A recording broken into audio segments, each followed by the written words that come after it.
Good evening, young Padawans and Padawans. It is I, Jedi JT, or wannabe Jedi JT, back with you on your Monday night for two Ewoks in the park. Sully is here with me as always. Tonight, we are going to review episode 4, or chapter 4, as they like to call it, of Ahsoka. Do us a favor, grab yourself something to drink, your favorite adult beverage or whatever it might want to be. Some popcorn or chips. Sit back, relax, and enjoy the show. Sully, it's all yours.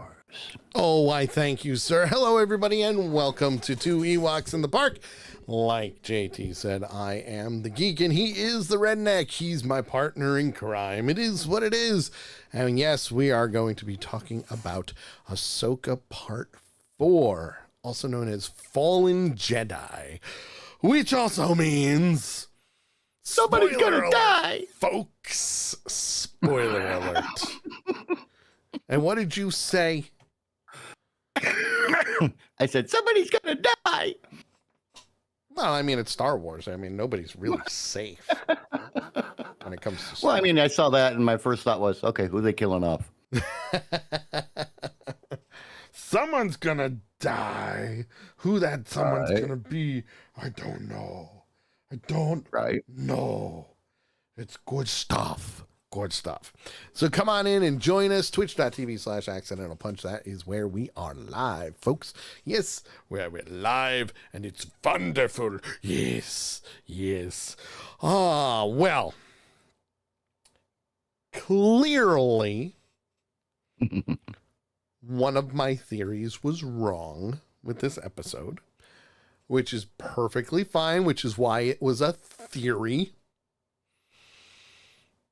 But that just opens up more theories for me. So, in other words, you're like the aliens on The Simpsons when they're giving birth. You know, You have one birth, and then seconds later you have another birth of double the amount of what was born the first time, and then another birth. So each birth would be one of your theories dying. Yeah. Which would automatically double the amount of other theories that come into play then. And that just keeps going and going and going. I mean, it's just at the point where I'm like, God damn it. Because really, why would it just, be that one thing? Right. It didn't open up more theories for me, Yeah. I can understand. And it's not a bad thing. It's not a bad thing. It's just one of those things where you're like, well, shit. Pretty much. Like, well, that one wasn't right. So let's see. I still got these other 4 that I can maybe bank on. Well, but that was the thing. Both of my theories from last week obviously bit the big one. They died an ugly, horrible, screaming, throbbing death. Yes. But we'll get into that. We will get into that because, like I said, spoiler warning is in effect. If you haven't watched Ahsoka Episode 4, Fallen Jedi, gear up, folks, because we start the entire episode off right where we left off with Ahsoka and Sabine and Huang not doing much. They're not doing much. Because really, if you think about it, they're really not doing much at all. Well, I mean, you think about it, though, what can you do? I mean, right. in a military situation, okay, if it was me and I was in that situation in a military sense, yes, there's only really 3 things that you can do. Okay. One, obviously, you sit there and you try to repair your vehicle and get it working again so that you can continue on with your mission. Sure. Right. 2, you sit there and do nothing and wait for the enemy to come to you. Right. Which in this case is actually what was not far from the truth. Right. And 3, while your one person is back trying to repair the ship, whoever's left, maybe 1 or 2 stay back for security and the rest go out and scout. to see what's out there. Sure. Absolutely. And then you adjust your plan from there. So, I mean, there's really not much that they can do. And I like knowing Ahsoka has the Jedi abilities that she does. Yes, she's very well trained with that lightsaber. Yes. Well, and with the arts of the Force as well. Yes. So to see her outside of the ship, just kind of looking and it's hard to describe. I had one person tell me that I was what did they say? Psychotic, but in a good way, because I could feel things that weren't right. Like if we were out on a mission and I was a scout, yes, I was a front man, I could feel when things just weren't right. Feel the Force. It's my own version of the Force, I guess you could say. So to see her sitting out there, to me, it was one, she was thinking, contemplating, okay, what are we going to do, blah, blah, blah. But at the same time, she was kind of scanning her surroundings and looking, because they know they're there somewhere. Right. So, more than likely they're going to send scouts out to try and find us. Which clearly, because they have already established that from the last episode. I mean, that was one of the last things that we saw was, hey, go find them. Yep. Go find them and do whatever we need to do. So quick question before you roll forward, because I got to ask this. Yes. Does the Force not feel robotics? What do you mean? Well, the entities that went out looking for them were all droids. Yes. They were all droids. So here's how that why works. Would she not have sensed their presence other than the fact that it was just an electronic thing? So here's how that works, okay? Makes sense? To an extent, yes, you're not wrong, okay?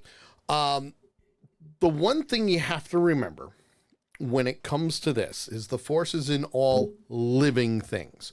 Droids aren't living things. They're droids. They're robots. They're cyborgs. Okay.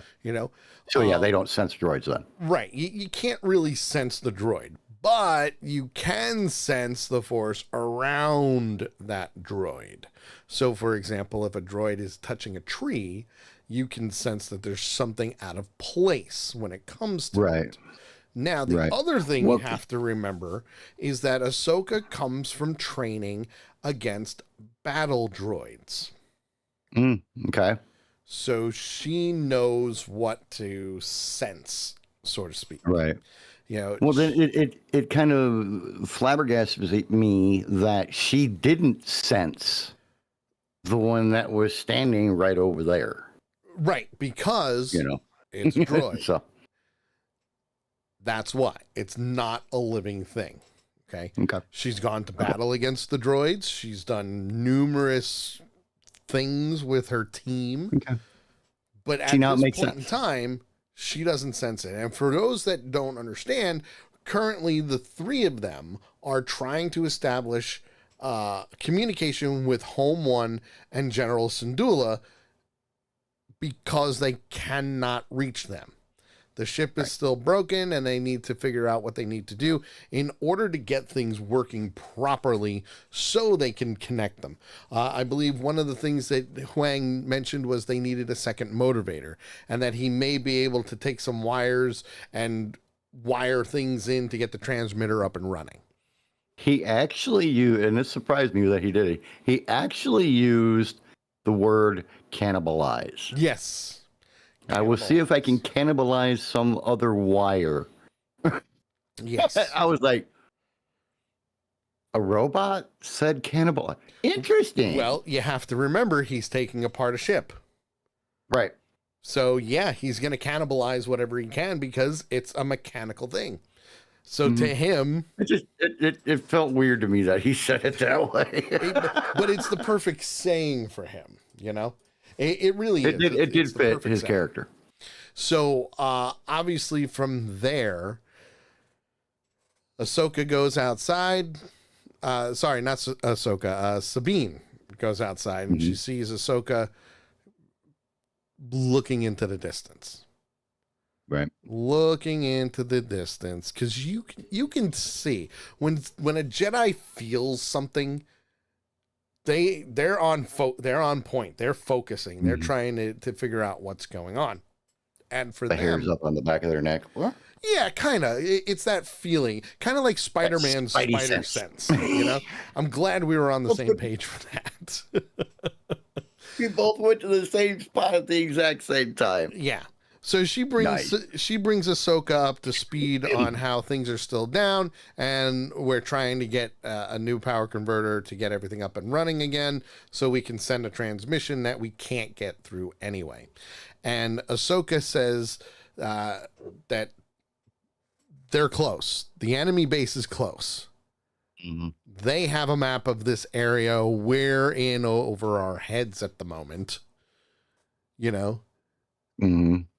And we're in deep doo-doo. Yeah. And she also tells her that the map is the means to get to where they need to go.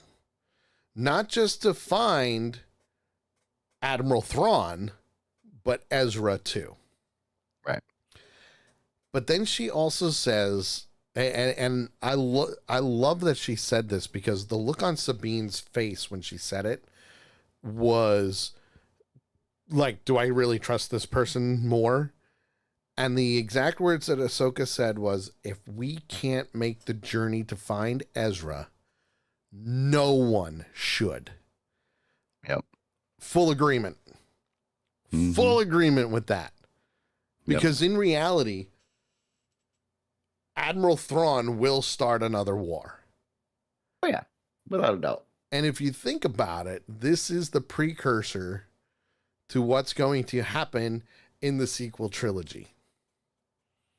I'm calling it now. The First Order is because of Thrawn. Right.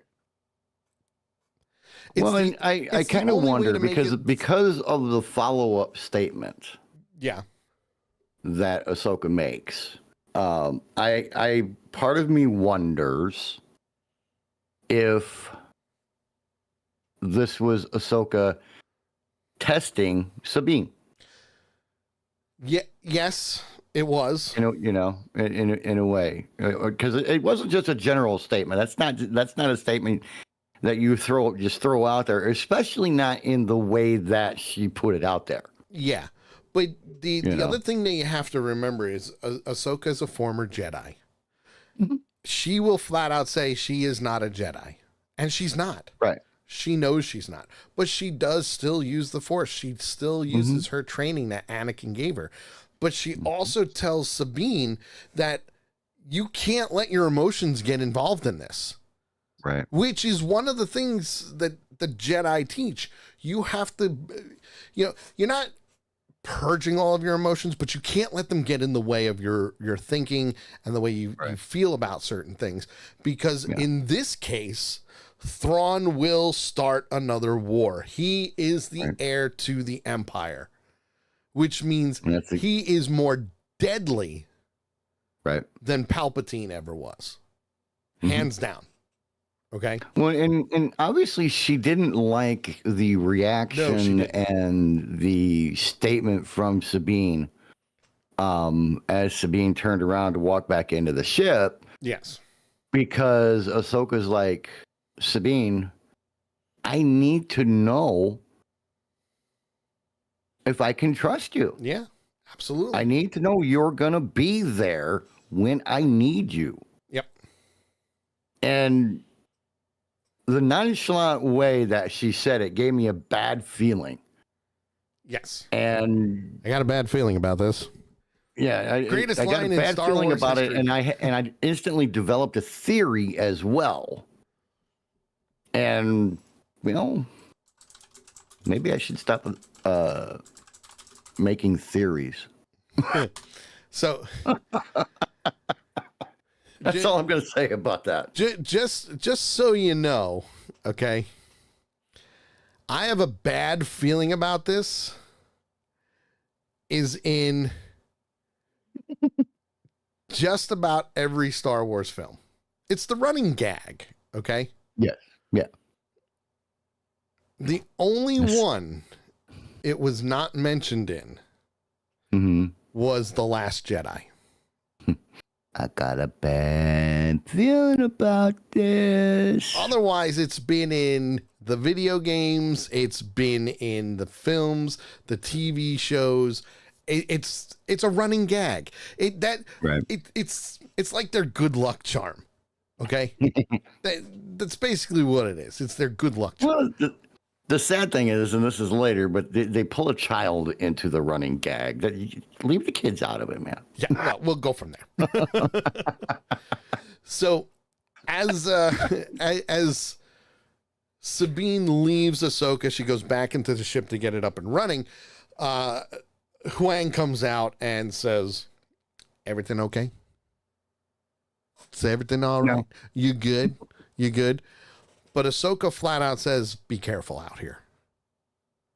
Just be careful." Well, and it was neat the way that she did it though, because she didn't answer him right away. Right. And she just kind of looked around, you know. She did that scan, that Jedi turn. Yeah. And then she looked at him and goes, "Be careful out here," and walks into the ship. Yep. Now. And actually, when Sabine went in because Ahsoka did say that they needed to go scout to see if they could find them. They got to find the base. Sabine went in to get her armor on and all that good stuff. Yes. Which comes to your point of why Ahsoka didn't notice the HK assassin droid. Right. But Huang did. But we'll get to that. At the same time, Shin Hati and Marek are informing Skull that they're about, the shuttle is about 12 clicks away. 12 clicks away, which for them is about, maybe 2 miles. I don't think there's actually an actual measurement for clicks, right? Maybe actually a click is a kilometer. Yeah, I was about to say, like, maybe they use it as kilometers. So 12 kilometers away. So they're right around the corner for them. And and you should know this with your military training, that's the way, you got to move 6 clicks on the map. And that's how you're judging distances and everything. Also known as running. How far you have to travel and all that good crap. So Morgan Elsbeth senses that Skull is nervous, but he responds that it is experience, not nervousness, which in his case, it is experience. He's not a nervous person. He's been through the training. He survived Order 66. I still don't think he's a Sith Lord. I really don't. I do not believe he is full-fledged Sith, because he hasn't shown any signs of being a Sith Lord. Right. Gun for hire or blade for hire, yes. Yeah, other than, the all black and the red lightsaber. Orange. Those are really the only... Yeah, but their lightsabers are orange. They're not red. They look more red to me, but... Check your TV settings. Trust me, they're orange. They're not red. I believe you. I believe it. Which even with that, it's so weird that's the biggest thing is they're not red, which makes me believe that they're not Sith. Because in order to be a full-fledged Sith Lord, you have to basically destroy and make that kyber crystal bleed, which is why it becomes a red blade. Okay? So where Ahsoka's blades are white, what she did was she beat an Inquisitor and she healed the kyber crystals to get rid of the red, which is why they're now white. She didn't find those. She used the Force to heal them. So I was wondering why they were white. Yeah. Well, trust me, it's explained. It's explained.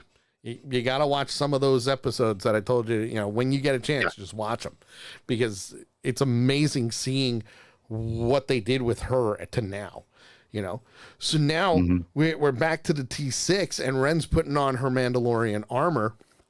loading up her weapons and all that. And they start talking, her and Ahsoka start talking about Ezra and her feelings for Ezra.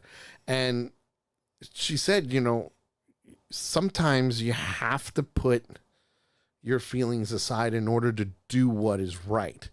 So in this case, yes, you still want to find Ezra. Yes, you still want to find Admiral Thrawn, but the biggest issue right now is Elsbeth, Mahdi, and Skull, and now Marek, who are in the way of them finding everything, you know? So it gets to one of those things where either you find them or all hell breaks loose and you stop them.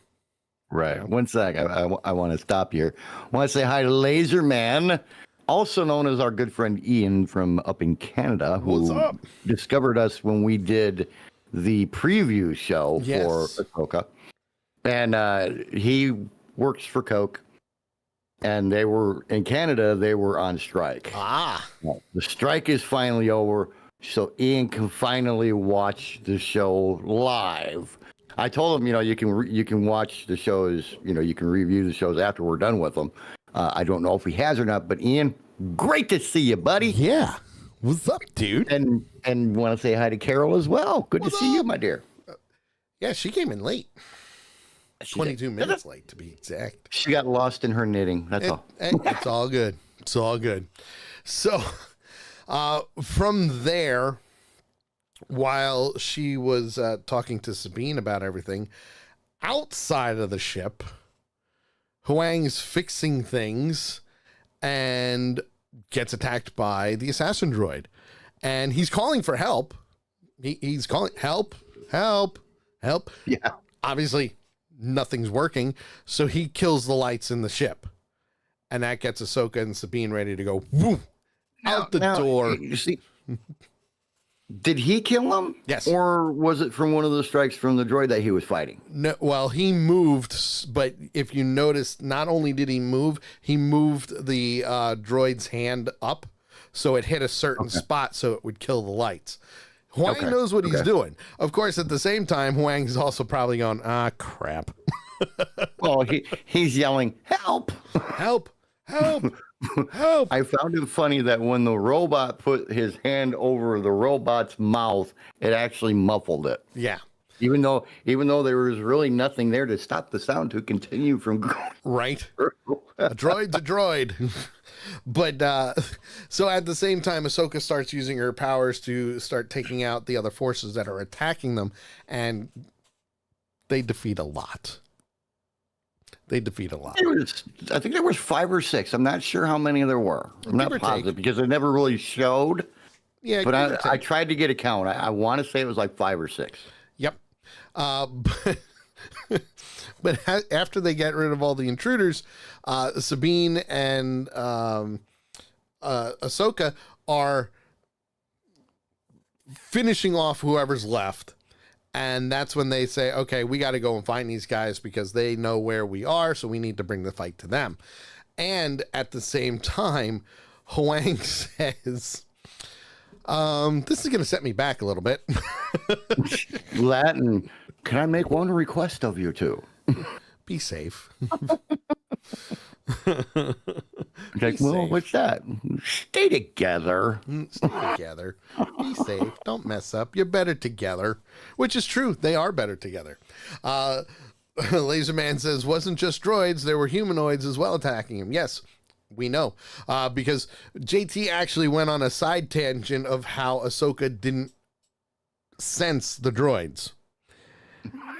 So I had to explain that to him. Which is side tangent? I thought it was just a good question. Yeah. No, it was a very good question because now you have a better understanding of what goes on. You know, it's we'll see how long we retain it, though. That's up to you. I can retain it. And of course, Ian says, that explains it. But the droid, it's not a living thing. So there you go. Right. From there, we're aboard Home 1, where we see Vic Hawkins, Vic Hawkins, and he's catching up with General Syndulla, and they're walking around with her son Jason, who is also the son of Kanan, who from Rebels. So if you haven't seen that, spoiler alert, Jason is around. He was around at the end of the war. We're good to go. And of course, Chopper, the little shit that he is, the smart mouth that he is, and well, let's face it, he's just Chopper. Chopper's Chopper. Okay, I don't ever want to see Chopper and R2D2 together, because that is just a bad combination between the two of them. You know, because who knows what the two of them would get into, and if you throw BB-8 into the mix, bad move. Can you say Droid Uprising? Dun, dun, dun. Hey, they'd win, though. They would win. Yes, they would. They would win. So Syndulla tells Hawkins that she's unwilling to wait for orders, and tells Hawkins to think of something, because she's leaving. She's leaving. She's taking the ghost, and she's just going. And Hawkins kind of just says, I don't know. You'll think of something. I got to go and do this. And aboard the Ghost, which is General Syndulla's ship, Jason asks, why are you not listening to orders, and how come you can disobey and all of that? And the greatest response, as she tells him to buckle up, is generals can sometimes disobey orders. That's all she said. Once a rebel, always a rebel. You know? Lady Death says that she loves Chopper, but would love to see Chopper, R2D2, and BB-8 all together. That would be a great time. No.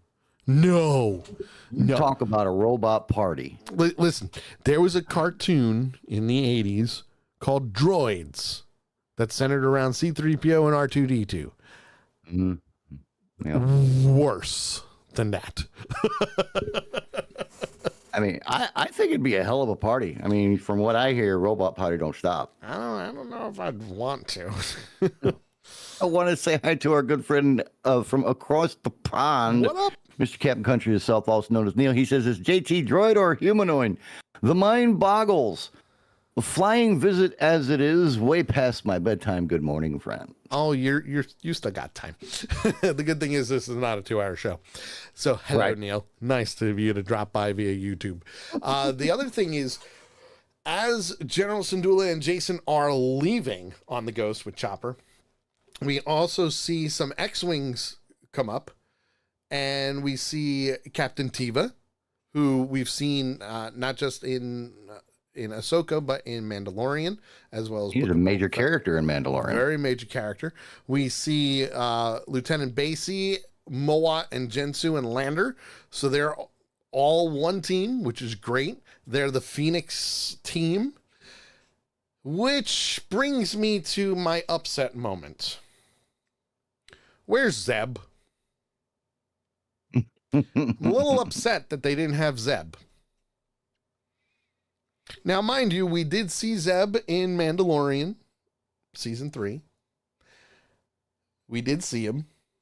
He did the guy, original guy did the voice. We know he's there. Why wasn't he here? Why wasn't he part of the Phoenix team? I think they missed the mark on this one. I'm a little bummed. It happened. I'm a little bummed, but I understand probably why they're waiting. Okay. Laserman says they are saving Zeb for the last 4 episodes, possibly the... Well, that's the thing. He's not officially a part of the cast, which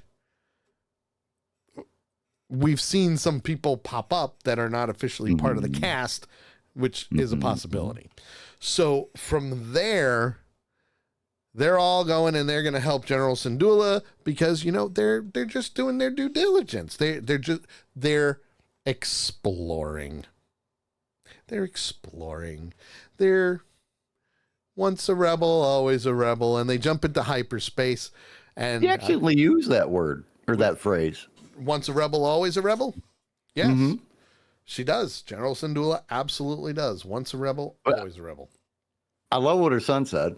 Mom, why is it okay for you to disobey the rules, but not them? but not for me? Well, and her answer was great. Well, when you're a general. Yeah, when you're a general, you can come and talk to me. Until then, you've got a bedtime. That's the Star Wars era's version of until you're an adult. Yeah. Yeah, until you're an adult and you do what you need to do, you still got to listen. You're my kid. And, exactly. And rightfully so. You're rightfully so. So then we fast forward back to Cedos. And now we have the Battle of the Jedi and the Battle of the... I still can't say Sith. I don't think they're Sith Lords. Not Jedi, yes, but I don't think they're actual Sith Lords. So we'll call them Sith-like. How about we call it light versus dark? Light versus dark. And here's why. Because Ahsoka's not a Jedi either. True. So in this Laser case, says they are not Sith at all. They are dark Jedi. Which and that's the thing. Like, that's what I'm grasping out of this. Like, there's no Jedi, there's no Sith. Yes, we have the Inquisitor Marek, which my theories are out the window, but we're going to get into that because now that's what we're fighting. We've got Elsbeth at the point saying to Skull, here's the guidelines. Once you got everything established, we need to calculate the hyperspace, and I need you to protect this. You need to protect this at all costs. At all costs. Okay? Otherwise, shit's going to hit the fan. Shit's going to hit the fan. Yeah. Shit's going to hit the fan anyway. Laser says, Marek, sister magic, LOL. Yeah, I know. We're getting there. Relax. Don't jump ahead, please. Easy, Ian. Trust me, my theories went out the window with this one, okay? Because while they're trying to get what they need to do, they need to get the holographic projector to get to what was a Peridia, I believe was the what they called it, the pathway to Peridia. And once she's done talking to him, he flat out says, this is witchcraft. Not even the Force, just witchcraft. Mm-hmm. So she's back on the Eye of Sion, and one of the droids is getting all the calculations that they need in order to jump to hyperspace. Which, if you know from Star Wars lore, if you don't calculate hyperspace, you could go right into a planet or a supernova or something. The computer has to do the calculations to get around what it needs to.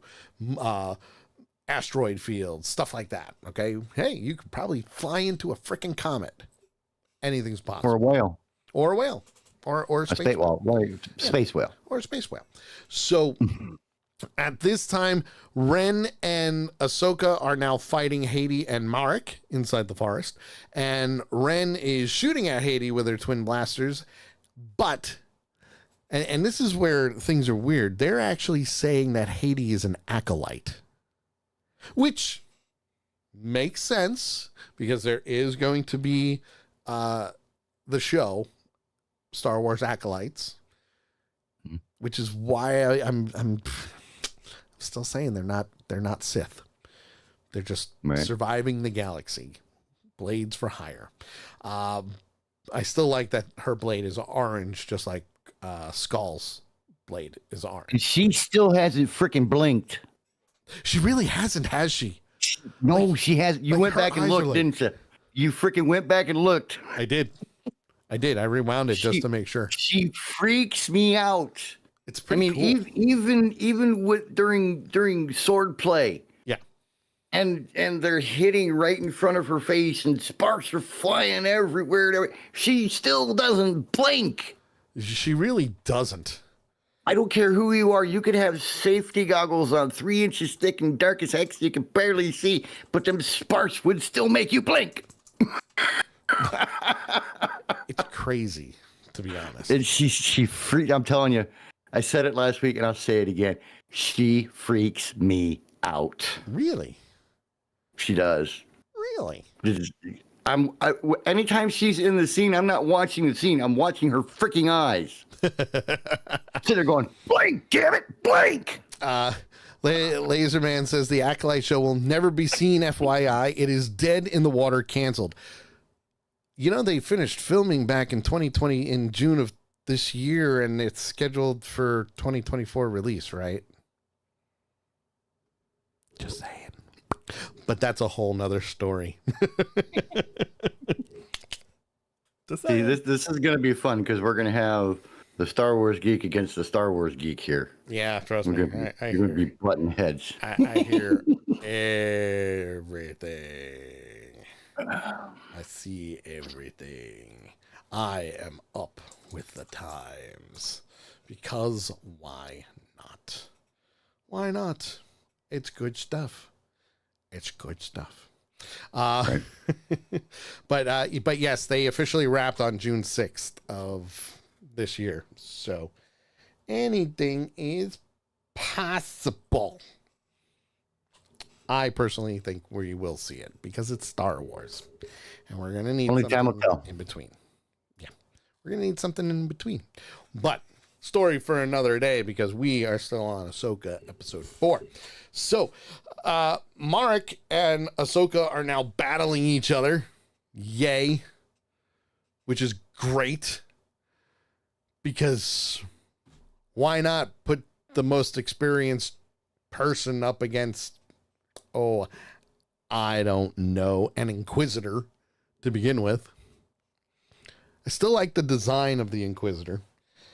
Marek's mask is pretty cool. Weird that you can't really see the face or understand him, but still cool nonetheless. And it's like an old Roman time era freaking helmet. Yeah. You know, with the way that it's visor cool. Is and everything. It's neat looking. It's kind of cool. It reminds me of Snake Eyes from G.I. Joe a little bit. Oh, there you go. Yeah, a little bit. Just a little bit. Just a little bit. So they start dueling, and he decides, hey, I'm going to do my double-bladed saber here and let it spin. That thing was slow as hell at winding up, too. Don't get me wrong. I love the double-bladed lightsabers. I don't like the Inquisitor's double-bladed sabers because Darth Maul never had that issue. Right. Just saying. Well, and you know, come on, like everybody will remember what happens when you sit there and you swing a freaking sword around really, really fast. What's going to happen? Indiana Jones. Yeah. Whoops. But the good thing is, as they're fighting, clearly he wants revenge, and Ahsoka is calm as can be. She's just as calm as she can be. And I noticed that she has many different fighting stances when it comes to her sword fights. Clearly her best way is when she's holding both the blades, the handles of the blades, and they're behind her. She has more control over it that way. I love that she battles that way. But I also noticed that she was holding the blade like Qui-Gon Jinn was, then like Obi-Wan Kenobi, then like Anakin. So I would not want to mess with Ahsoka at all. Because if you think about it, somebody who wasn't a Jedi took down Darth Maul. Right. Obi-Wan Kenobi only took down Darth Maul at the end of Rebels. So, yeah, I don't want to mess with her at all. Anakin did the best training possible for her. Yeah, and I mean, the fight scene was awesome. Oh, yeah, absolutely. Well... And his death was, shall we say, spectacular in a very creepy sort of way. Don't get me started. Don't get me started. But at least we know that as they're fighting, we got Haiti and Ren taking on each other as they're, rematch. I mean, come on. You knew it was coming. And the fact that she took out the lightsaber and started going toe-to-toe with her was also good. And I can't wait to see more of that. I really can't. I can't wait to see more of her fighting with the lightsaber, because that's going to be awesome. At the same time, Elsbeth and Skull oversee the calculation of the hyperspace coordinates. Don't do anything. You protect it. Do what you need to do. And we go back to Ahsoka fighting Marek, and Marek gets stabbed by Ahsoka right through the... Right across the chest. Right across. Just bam. Dead. And then, as Laserman says, the sister magic. Yeah, those damn freaking Night Sisters.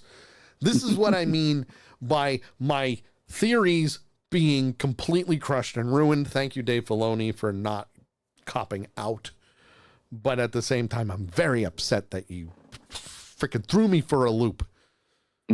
Theory 1 was a little far-fetched, and I even said that. And theory 1 was that Marek was Ezra Bridger. But even I said that that's a far-fetched theory. My second theory was that it was Starkiller. Still not a bad theory, because I have a feeling Dave Filoni will eventually bring Starkiller into this and say, hey, screw you to the legend stuff. We're making him canon, and that would be fantastic.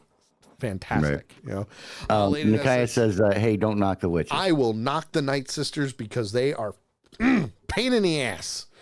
They really are. Which is exactly what they're supposed to be. Yes, pretty much. So the death of Marek interrupts Ren and Hades' duel, and Ren tells Ahsoka that that she's going for the map and to deal with Hades. And Laserman says, when he went poof, it did surprise me, but I loved it, confirming Night Sisters. Yeah, well, listen, we knew it was Night Sisters. We know that Elsbeth is a descendant of the Night Sisters. She even said that. She said that. Yeah, but we didn't know he was not. He was right. magic. We really did not know that this Inquisitor was a Force wielder from the Night Sisters, because the last time we saw that was Savage Opress, which was Darth Maul's brother, and Palpatine took care of him real quick. But that's a whole nother ball game in and of itself too. Different show, different fight, different argument. Right. And that's when we come up to Ahsoka going up against Skull. And Elsbeth is on the Eye of Sion, waiting. They get rid of the orb. Communication between that and trying to get that last piece of where they need to go gets interrupted because the two of them are now fighting. And they tell them, hey, you know what? You're doing what you need to do. But he's like, hey, why don't you come join us? Join us. Be a part of it. Nope. Not happening. But the cool thing was, Skull tells her that Anakin Skywalker spoke highly of her.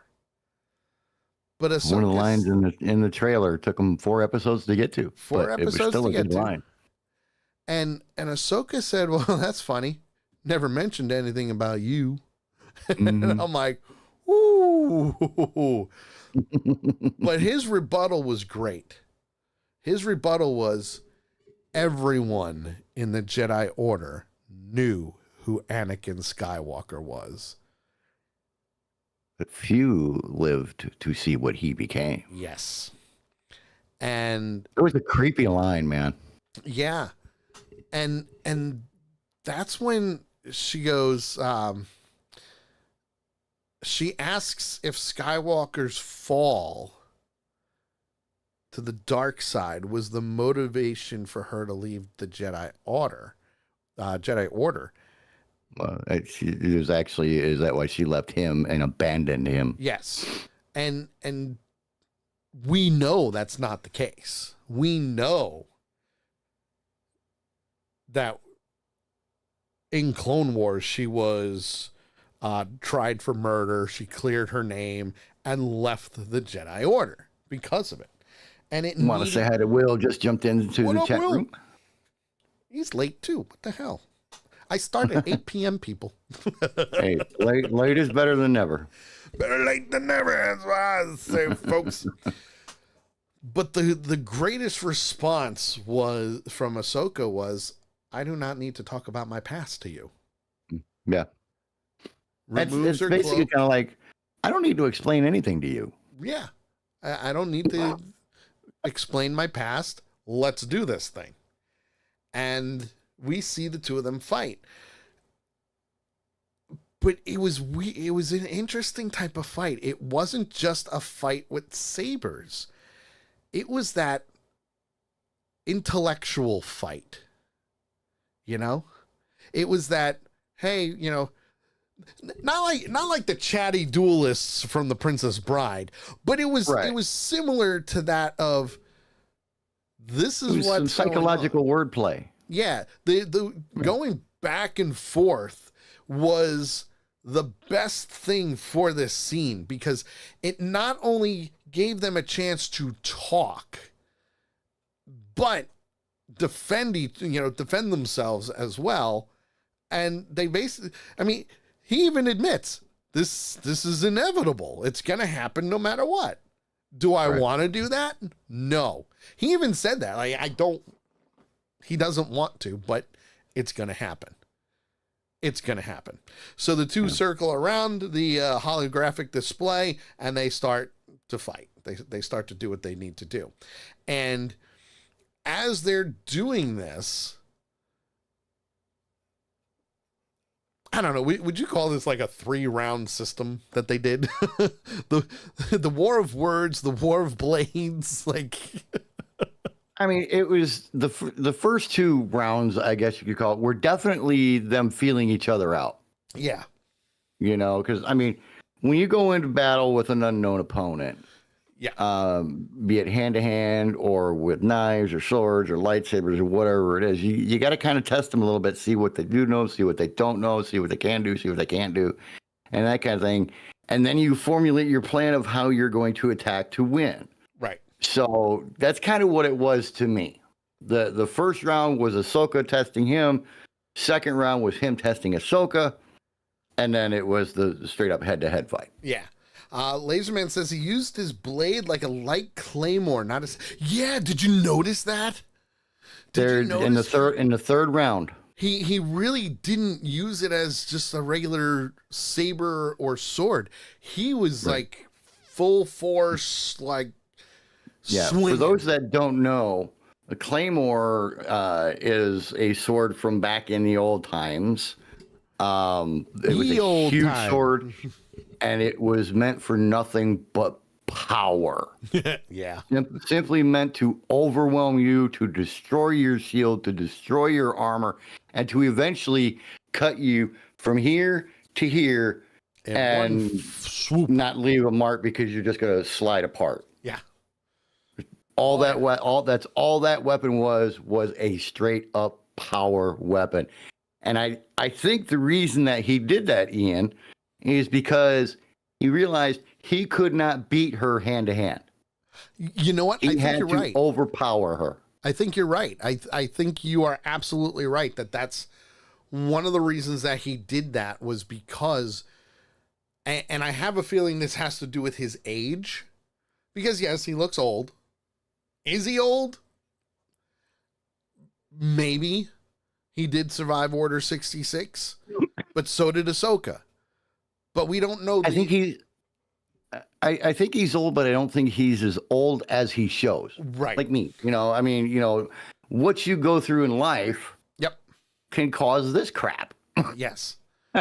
Yes. And, you know, he does make the statement earlier when he's talking to whatever her name is, that Ellsworth. She told him, have faith, and he says, I lost faith a long time ago. Yep. Which is another reason why I have a feeling he's not a Sith Lord at all. Yeah. I think we could pretty much, you know, go with the fact they're not Sith. They may be Sith trained. They're survivors. but they're survivors and like Ian said, they're dark Jedi. So it's, which I like the dark Jedi and the light Jedi with Ahsoka and with them and that fight there too. Yeah. So which if you think about it, JT, if we said a dark Jedi to Dave Filoni, he'll be like, what are those? What are those? Just like gray Jedi. What are those? It's either light or dark. They're one or the other. Could we potentially be seeing gray Jedi in the future? I don't know. That's up to Dave Filoni and George Lucas to decide. But at this point in time, what I really loved was when Ahsoka grabbed the orb and it hurt her. Burned her. It burned her. And I think that's because Elsbeth put some type of spell over it that it would affect, your bare hand. Well, I mean, anytime you grab something like that, I would imagine even now, you think about it, this thing is a giant projector bulb. Yes. And it does not take long for those bulbs to get very, very hot. Yes. And this thing had been up generating this image for God knows how long, and she goes and grabs it with her bare hand. Yes. I don't care how much gloves you have on, unless you have one that's designed to handle welding, it is going to burn your hand. It's going to be hot. Oh, yeah, and don't forget the hot green witch flame. So he says, but for hours, I don't know if it was for hours. Yeah, I don't think it was hours either, because with good length of time, with the computer making all the calculations and everything, I wouldn't say hours. I would actually say probably less than an hour, maybe 30 minutes. Yes. 30, 45 minutes, maybe somewhere in there. Give or take. But still, that's a witch flame. So that shit's hot. It's going to burn. It's going to burn. It's going to give you an owie. Yes. But the good thing is you can use the Force to heal yourself. So yay. Yay to that. You need a few minutes to be able to do that. And she didn't really get that. You do. At the same time, Haiti and Ren are still fighting. Haiti blinds Ren with a couple of smoke bombs and heads off to get the map. And when she arrives, Skull says, get the map. Grab it, because it's on the ground. Because, burned her. It burned Ahsoka. And Ahsoka uses the Force to hurl Haiti against a rock and knock her out. And love that. That was cool. But that awesome. Also pissed Skull off a bit, because now he's advancing on her and pretty much pushes her off the cliff, or at least drives her off. It's perfectly natural reaction for Ahsoka, because Ahsoka is assuming that she killed Sabine. Right. Which clearly she's like, bitch, somebody kills your apprentice, who's basically your best friend. Yes. Who's been by your side for God only knows how long, granted different situation here. You're going to get pissed. Oh, yeah, hands down. Hands down. So totally, I love the reaction. That was great. So from there, Sabine shows up, and Skull is right there ready. Hey, by the way, sorry we had to meet like this, but her fault. It didn't have to be this way. Blames Ahsoka, who's gone. She's off the cliff.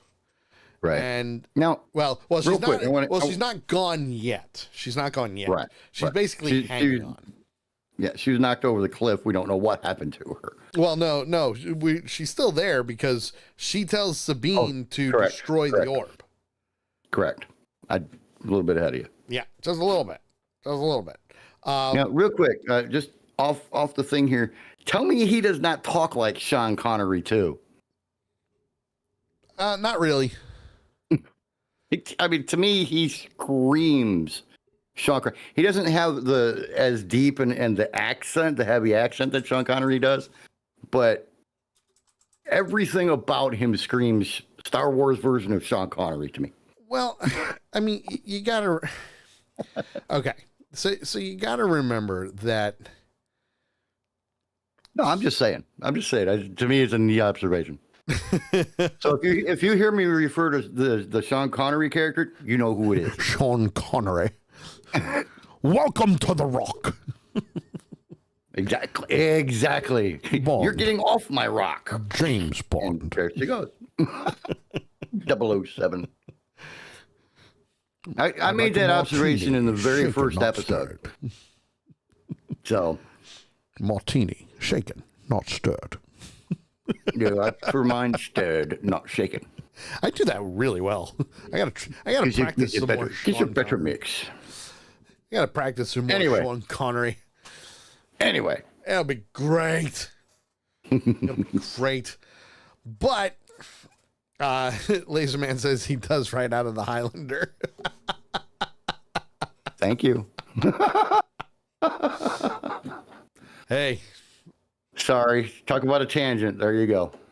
That's a big tangent. I'll have to practice some Sean Connery some more. You don't need Fuck to. it, That's okay. Trebek. So anyway, while that's happening, she tells Sabine to destroy the orb, and she's a little hesitant because, obviously she wants to find Ezra just as much as everybody else does. And Skull says, "You know what? Screw this." Hits her with his lightsaber, causing her to fall off the cliff. And Sabine is completely horrified and starts attacking Skull with her blasters.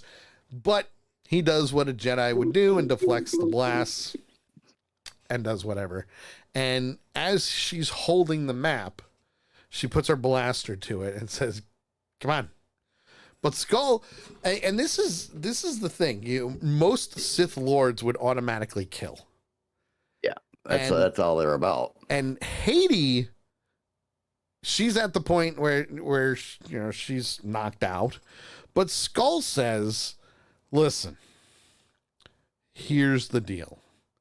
You can either follow what your master said, destroy the orb. Go ahead, destroy it. We've already got our calculation. Well, no, they didn't have the calculations yet. Right, they didn't have the calculations yet. Or you can find Ezra, the only family she's ever had." Which is bullshit, because I'm saying every member on the Ghost, Zeb, Syndulla, Chopper, Kanan, Ahsoka from time to time, that's her family right there, folks. But that's her family. Ezra's the one that was missing. Yes. Ezra was the one that she was closely tied to. Yes. But did you notice, before he started really talking to her, that he kind of stopped for a second and he looked up a little bit and he closed his eyes? Did you notice that? Oh yeah, he was reading her mind, no problem. He was reading her and developing his strategy on how he was going to get this map back from her, and without having to kill her. And I thought that was a neat little moment right there that you don't normally see. It's true. You don't. When it comes to these kind of things. But at the same time, that just goes to show the type of training that he had. Mm-hmm. Your thoughts betray you, that type of thing. We've seen it before. Right. Your thoughts betray you. A sister. So you have a twin sister. Hello? He even does it to her. He says, he's the only family you got left because your entire family died on Mandalore. Yep. Which is true. Yep. Which is true. And why? Because your master didn't trust. And that's the thing. You have to sow the seeds of doubt in a person's mind and in their soul before you can kind of bend them to your will. Right. And he used that so smoothly, just kind of dropped that in there, and your master, your basically your parents died because your master did not trust you. Right. And that's where he uses that to his advantage, because he flat out says, exactly, listen, you come with us, you find Ezra. Simple as that. Yep. Yep. And, by the way, no harm will come to you. That was key. And right at that moment, Haiti is awake and force choking Ren, which is why I think Haiti would be a Sith Lord eventually. Because, she's pissed. She got her ass kicked twice. So I mean, the woman doesn't blink. What would make a better Sith Lord? But he orders her to stop and says, I gave the Mandalorian my word that she would not be hurt. Yep. And she wasn't going to listen to him. Nope, she wasn't. She was going to keep joking until he was like, listen, bitch. Do as I commanded.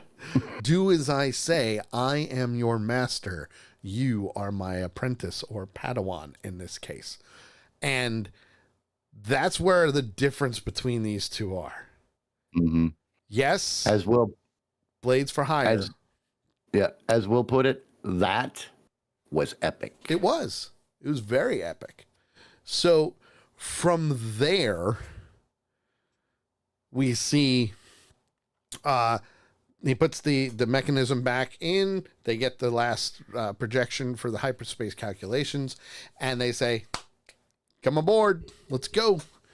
Get everything in the ship and come to the ion side. That takes me back to what she said as she prepared to go up to the ship. I will go up to the ship and make final preparations.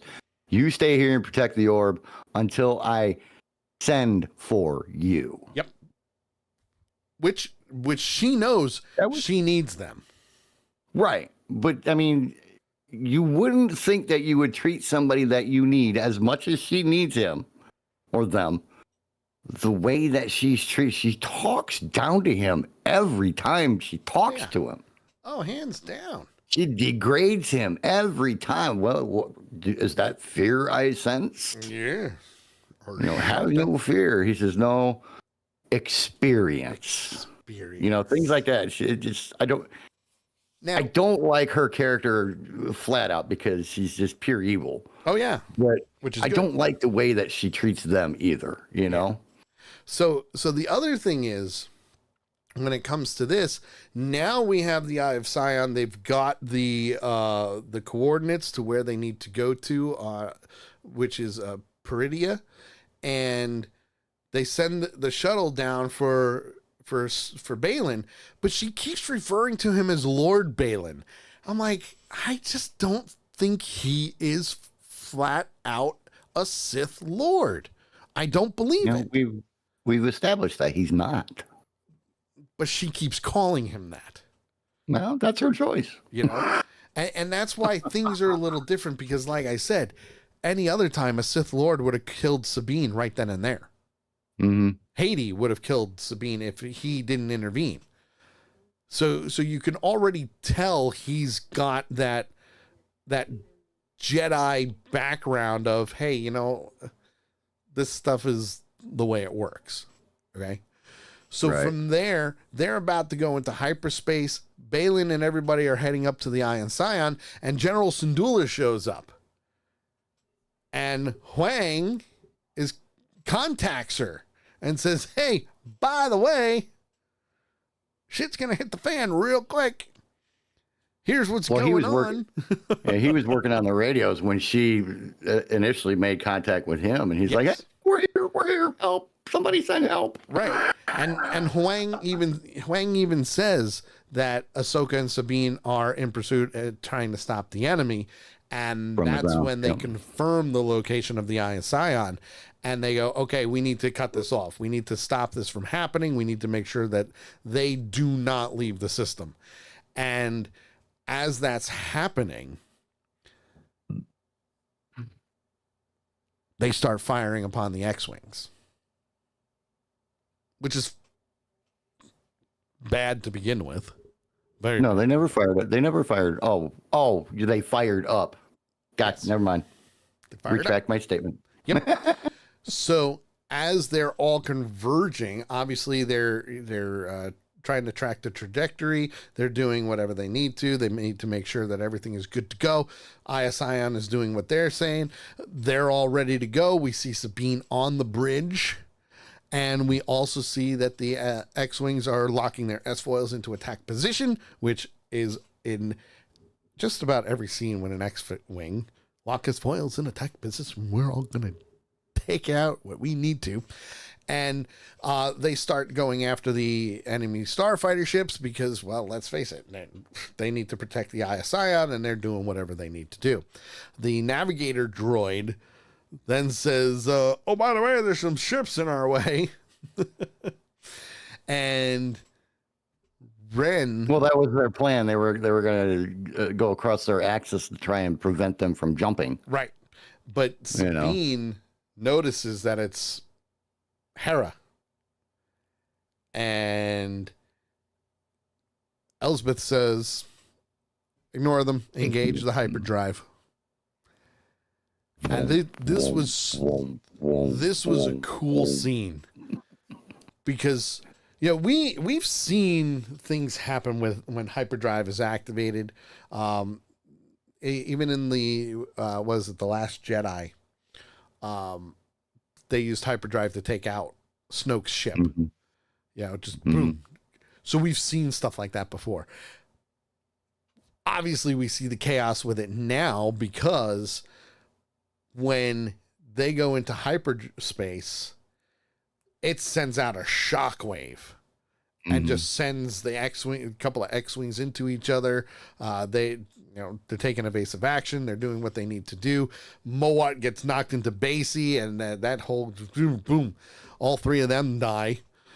And then 3 out of 5. Yeah, 3 out of the 5 gone, which means the ghost is still there, and what's his name is still there. I didn't think they would kill him off, to be honest. I mean, come on. He's good to see pop up here and there. But even in this series, after it goes, Hera looks at Jason as he's watching in horror. And he says, I have a bad feeling about this. Thus, my comment at the beginning that they needed to keep the kid out of the running joke. Well, no, you gotta, because you gotta remember he's a force sensitive kid. But he's a kid. But he's the son of a Jedi. So I know, I'm just being a smart ass. I know you are. But at the same time, Chopper mumbles in binary, so we hear him. And Huang attempts to get in touch with Ahsoka and Ren, but nothing.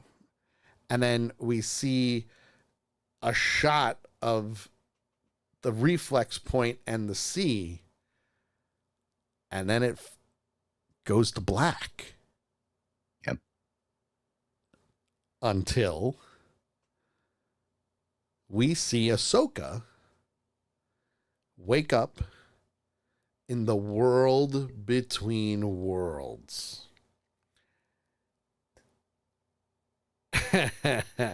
Now, I like how they led to it, though. Yes, because they did the drone shot. Yep, of the cliff and the water and all that. Yeah, over the monolith and then out over the water. And so when they first started bringing her in, I'm like, oh, okay, she's underwater in calm waters. Yes, but I'm like, wait, no, there's no water there. Now, when it comes to the world between worlds, the world between worlds is, and this is mostly for you, JT, because I know you don't know what the world between worlds is. It's basically a way to be one with the Force. You're not dead, you're not alive, but there are... You're in utopia. I wouldn't even say that. It's more of a way to have a doorway to certain points in time that if you go through it and do whatever, you need to go back through it and come back out where you first went in. Okay? It's basically like you're linking all moments of time and space together. You know, lady that says you're not stupid. You're not wrong. You're not wrong. But the cool thing about this is we hear hello, Snips. Is that what he said? I couldn't understand the first thing that he said. He says, hello, Snips. So when Ahsoka became Anakin's Padawan, she was small. She was tiny. Yes, I remember that. She was only about maybe 13 or 14 years old at the time. But she was, she was a young Padawan. He used to call her Snips. That was her nickname for him. And as she got older, he eventually got rid of the Snips and only called her Ahsoka and, did whatever they needed to do. Oh, young Padawan. And she says, Anakin? And Anakin says, I did not expect to see you back here so soon. I did not expect to see you so soon. That statement kind of threw me a little bit. Yeah. Well, I was like, the reason being is that she was already in the world between worlds. So was Ezra. Mm-hmm. So I'm really looking forward to seeing where they go with this for this episode this week, for episode 5. Yeah, that's going to be interesting. I just found something very interesting too about episode 5. I do not know if this is true. This is a post on Facebook from a couple of days ago from a group called the Star Wars Garrison on Facebook. And it says, episode 5 of Ahsoka is supposed to be so good that Lucasfilm/Disney will be showing the episode in select U.S. theaters. Yes. Now, that's pretty freaking cool. How true it is. That's more cool than Taylor Swift freaking being in the theaters. Yeah. How true it is, not 100% sure. But I have a feeling it's going to be very, very heavy on Anakin and Ahsoka. It's going to center on the two of them. Whether it's her dealing with him turning to the dark side and becoming Darth Vader, I don't know. But I have this strong feeling that it's going to be very Anakin and Ahsoka driven. Yeah, right. We may see some of the other characters, but I really think the story itself is going to be on the two of them. Because really, there's not a whole lot after he was Darth Vader. Huh. Yes, they did fight, but it happens, So, JT, what rating out of 5 lightsabers do you give this week's episode? Well, real quick, I just pulled it up, actually. They are actually showing it in the theaters. The closest one to me is in Chicago, Illinois. And I think that's also, no, they're in Pennsylvania, so that's probably close to you. Otherwise, it's, no, they're showing it in New York. Yeah, New York. And AMC Empire 25 IMAX. But anyway, I'm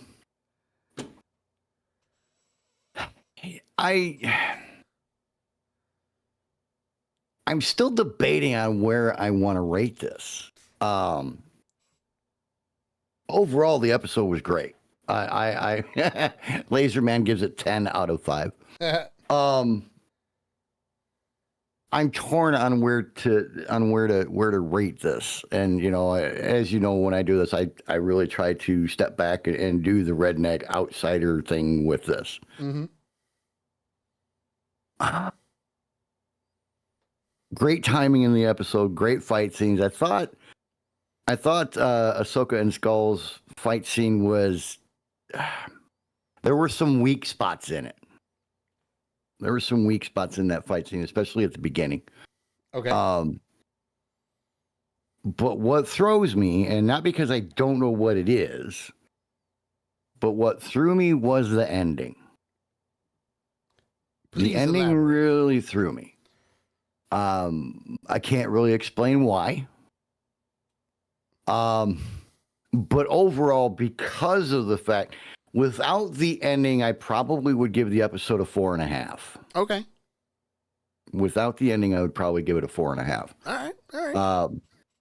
But I think with the ending, because of how much it threw me, because I watched it twice and it even threw me the second time that I watched it, I'm going to have to give it a 4. I'm gonna have to give it a 4. I was debating between 3.75 and 4. All right. So I'm gonna go with a 4. See, I'm going a great episode though. I enjoyed it. I'm going with 4.5 with this one. Okay. Because the pacing, in my opinion, the pacing was amazing. Yeah, it was. It kept you going. The timing was good. Because even Christy was like, "Wait, the episode's over already?" I'm like, "Yeah, that was quick." We've done that a couple of times through this series. It felt really quick, and this one was about a half hour long, maybe a little longer than a half hour, but it was the fact that it just kept you going, and then that twist at the end of showing the world between worlds. I'm like, oh, we're going into deep, hardcore Force lore when it comes to Star Wars. So the fact that 42 minutes. 42 minutes. So, and it felt very quick. It did not feel like it was 42 minutes. No, it didn't. So because they had those little instances, and then the way Skull was portraying himself, the calculations, and then of course Sabine giving in and saying, "No, I need to find Ezra." And going, her desire to find Ezra is stronger than her desire to fart. To fart. Well, you're not wrong. I really got gas, guys, from these tight pants. I don't want to do it. Her desire to find Ezra is not strong enough to right, exactly, overpowering her desire to stay on the side of good. Exactly, and from there. I knew they were going to do something with the world between worlds because people have been wanting it. And let's face it, Dave Filoni is one of those guys that he's going to use what he's already brought up.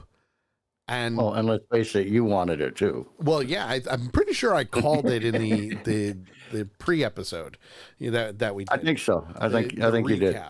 Because that, and I know Will did too. Will mentioned it. I think Laserman may have mentioned it also, that we were all on the same page of, we really hope that the world between worlds is brought back specifically for this series. So it'll be really cool to see the interaction between Ahsoka and Anakin and what has happened. I can't wait. Which reminds me, the next episode of Ahsoka, part 5, comes out this Tuesday. David wants to know, is this live? Yes, we are live, but you caught us right at the end, man. We're wrapping up the episode, but we will be back next Monday for 2 Ewoks in the Park, where we'll be talking about episode 5 of Ahsoka. We're also live tomorrow at 8 p.m. Eastern for the Sully Show, which will be fantastic as well. We've got lots of stuff going on for that one. Maybe even the trailer park. That's at 8 p.m. Eastern time as well. So for JT and myself, see, JT's right over here. You can't miss him. There he is. I would like to say, join us next week for 2 Ewoks in the Park, 8 p.m. Eastern time. And don't forget to join us tomorrow at 8 p.m. Eastern for The Sully Show, where we're going to help you forget about life for a while. Just remember, Ahsoka, Disney, and Lucasfilm do not sponsor this show, but it would be really cool if they did. And we will see you guys next time. Have a great night, everybody, and we'll see you then. Yeah, we're gonna do this. Yep, it's happening. Oh yeah, it's happening.